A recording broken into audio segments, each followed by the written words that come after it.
دوسرا فتنہ بڑا گھناؤنا ہے، وہ یہ کہ ہم صرف قرآن اور حدیث کی بات مانتے، کسی امام اور علماء ائمہ محدثین فقہاء اولیاء کسی کو نہیں مانتے۔ وہ بھی انسان تھے، ہم بھی انسان ہیں، یہ بولی جاتی، وہ بھی اپنے وقت میں اسکالر تھے، ہم بھی اسکالر ہیں، ہم ان کی بات کیوں مانیں؟ ہم صرف قرآن اور حدیث کو مانتے۔ یہ جو دوسرا کلمہ ہے یہ گمراہی ہے۔ کیا یہ گمراہی ہے؟ اس لیے کہ قرآن اور حدیث کے صرف ٹیکسٹ سے آپ اس کا سارا معنی اور مراد سمجھ نہیں سکتے جب تک ان لوگوں کو پڑھا اور سنا نہ جائے جو آپ سے اور مجھ سے زیادہ قرآن اور حدیث کو جانتے تھے۔ ان کی بات کو ماننا جو ہم سے زیادہ قرآن کو سمجھتے تھے اور ہم سے زیادہ حدیث اور سنت کو سمجھتے تھے، انہوں نے کیا معنی بیان کیا ہے، کیا مراد بیان کیا، اس لیے استاذ کا ہونا ضروری ہے۔ گھر میں بیٹھ کے آپ سوشل میڈیا اپنا کمپیوٹر آن کریں، جو رتب و یابس، جو لغویات صحیح یا غلط کہنا چاہتے ہیں اپلوڈ کریں اور وائرل ہو جاتی ہے لمحے میں کروڑوں لوگوں، لاکھوں لوگوں۔ اب وہ وقت آ گیا، خیر و شر کی تمیز نہیں رہی۔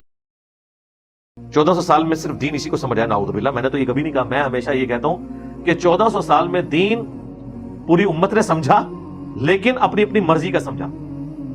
جس نے جو صحیح دین سمجھا ہوا ہے نا، میں اس کی تعریف کرتا ہوں۔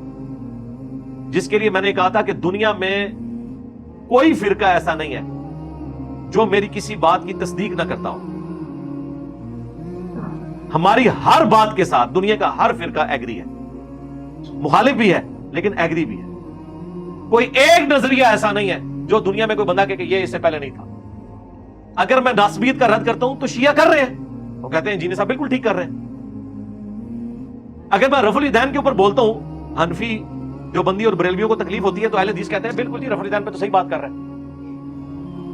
اگر میں کہتا ہوں کہ لبیک یا رسول اللہ کا نعرہ لگانا اگر حاضر و ناظر کا عقیدہ استانت کرنا ہو محبت کے اظہار کے لیے، یہ درست ہے، اس میں کوئی مسئلہ نہیں ہے، تو بریلوی کہتے ہیں کہ دیکھیں انجینئر صاحب نے بھی سپورٹ کر دی ہے۔ لیکن اہل حدیث اور دیوبندی غصہ کھا جاتے ہیں۔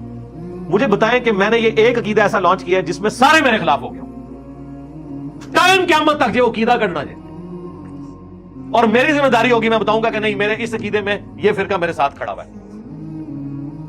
تو 1400 سال میں جتنا دین تھا الحمدللہ وہ ٹکڑیوں کی فارم میں تھا۔ ایک جگہ سے اس پلیٹ فارم سے بیان ہوا کہ ادھر شیعہ ٹھیک کہہ رہے ہیں، ادھر بریلوی صحیح کہہ رہے ہیں، یہاں اہل حدیث حق میں ہے، یہاں دیوبندیوں کا موقف ٹھیک ہے۔ اب تو ریسنٹلی ایک ویڈیو آ گئی ہے ڈاکٹر تعلق قادری صاحب کی بھی۔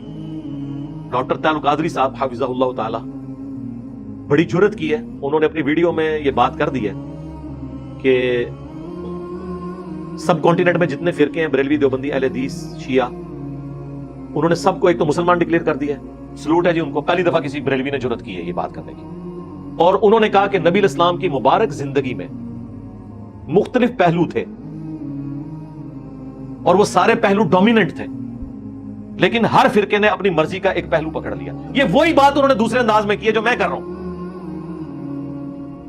بلکہ مجھ سے پہلے امام شافعی نے کی ہے۔ ان کان رفضا حب آل محمد فلیشهد الثقلان انی رافضی، اگر بالفرض اہل بیت کی محبت کا نام رافضی ہونا ہے تو اے جنو انس گواہ ہو جو میں رافضی ہوں۔